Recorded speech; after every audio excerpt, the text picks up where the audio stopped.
Ainda falando de chuva, as chuvas que atingiram São Paulo deixaram dezenas de mortos em todo o estado. Foram 27 até agora.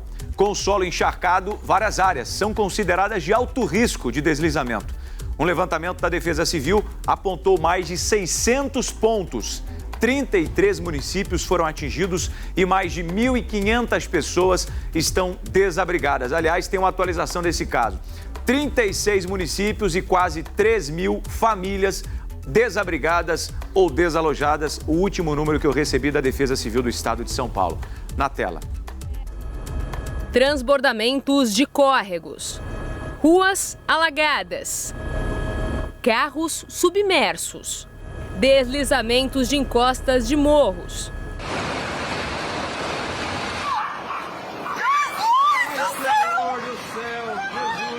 Mais de 20 mortes em menos de 24 horas. Existem inúmeras áreas de risco na região metropolitana de São Paulo. O perigo desses locais aumenta a cada tempestade. Um levantamento realizado pela Defesa Civil do Estado aponta mais de 600 pontos com alguma ameaça de inundamento e escorregamento. De acordo com os dados, Guarulhos está em primeiro lugar, são 610 locais. Em segundo está Itaquaquecetuba, com 581 áreas. Em seguida, aparece São Bernardo do Campo, com 551 pontos. Nas últimas 48 horas, 3 municípios chamaram a atenção: Várzea Paulista, Embu das Artes, Itapevi e Franco da Rocha. Aqui em Itapevi, a situação é preocupante. Eu estou no bairro Jardim Ruth e por aqui, parte da encosta daquele morro deslizou, caiu em cima de uma casa e, infelizmente, um bebê de 3 meses perdeu a vida. Mas não é só daqui que vem a preocupação. Outros 228 endereços oferecem algum risco, segundo a Defesa Civil. Em Várzea Paulista, um escorregamento de terra destruiu uma residência e matou 5 pessoas da mesma família.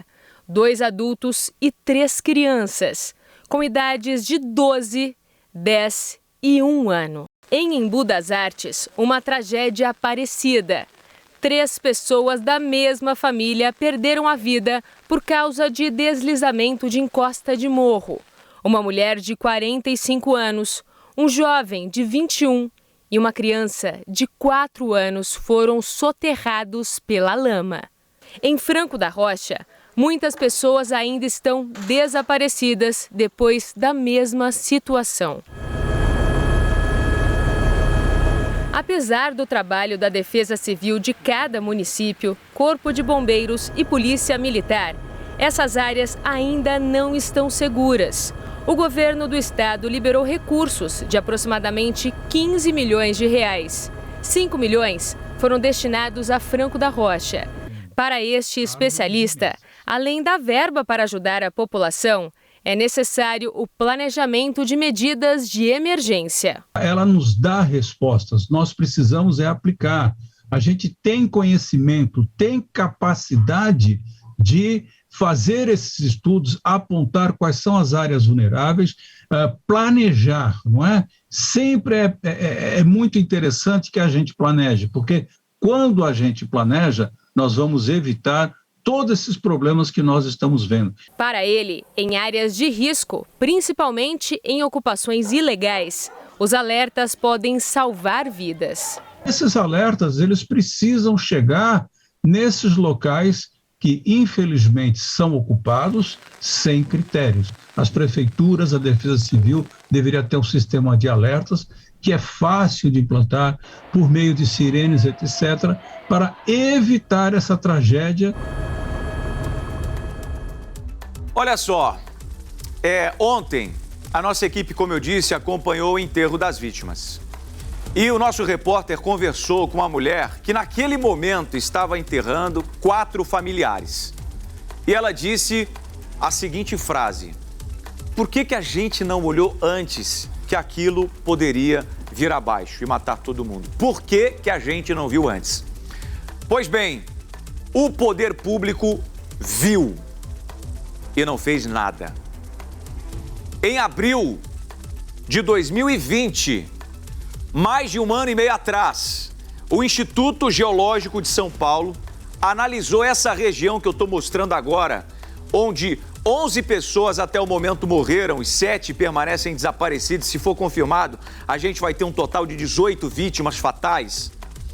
O Instituto Geológico de São Paulo analisou esse ponto e concluiu que esse terreno que vocês estão vendo, onde há 47 casas, haviam, 47 casas, porque a grande maioria agora está debaixo da terra.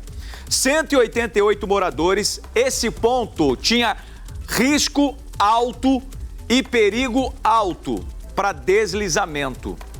E segundo os protocolos de segurança da própria Prefeitura de Franco da Rocha, quando uma área classificada com alto risco, é interdição imediata e remoção das famílias. Ah, mas eu não quero sair daqui. Nesse caso, a Prefeitura aciona a Justiça e por uma questão de segurança. Aquelas vidas, elas são removidas mesmo contra a vontade por uma decisão judicial para evitar isso que a gente está mostrando agora. Pois bem, o que diz a Prefeitura de Franco da Rocha com relação a isso? Esse é o segundo ponto que eu vou tratar. A Secretaria Municipal de Infraestrutura e Habitação diz que o seguinte: o município se baseia num outro estudo, não esse, do Instituto Geológico de São Paulo, que é o estudo feito pela Universidade Federal do ABC. E nesse estudo, a mesma área foi classificada de forma diferente. Entrou no risco médio, que é o risco de grau 2. Segundo a Prefeitura, o risco de grau 2 cabe apenas monitoramento da área. Agora fica a minha pergunta.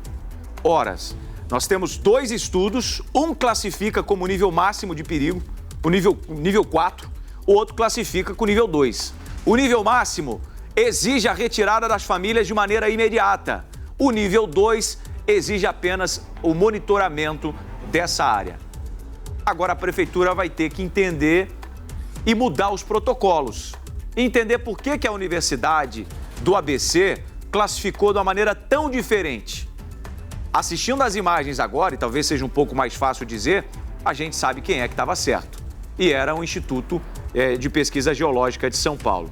Portanto, fica aí, vamos cobrar, vamos atrás, vamos investigar e se houver responsáveis por essas mortes, essas pessoas vão ter que responder não só administrativamente, mas criminalmente também, porque foram 11 vidas perdidas até agora e se os 7 desaparecidos forem confirmados como mortos, serão 18 vítimas por um erro de alguém.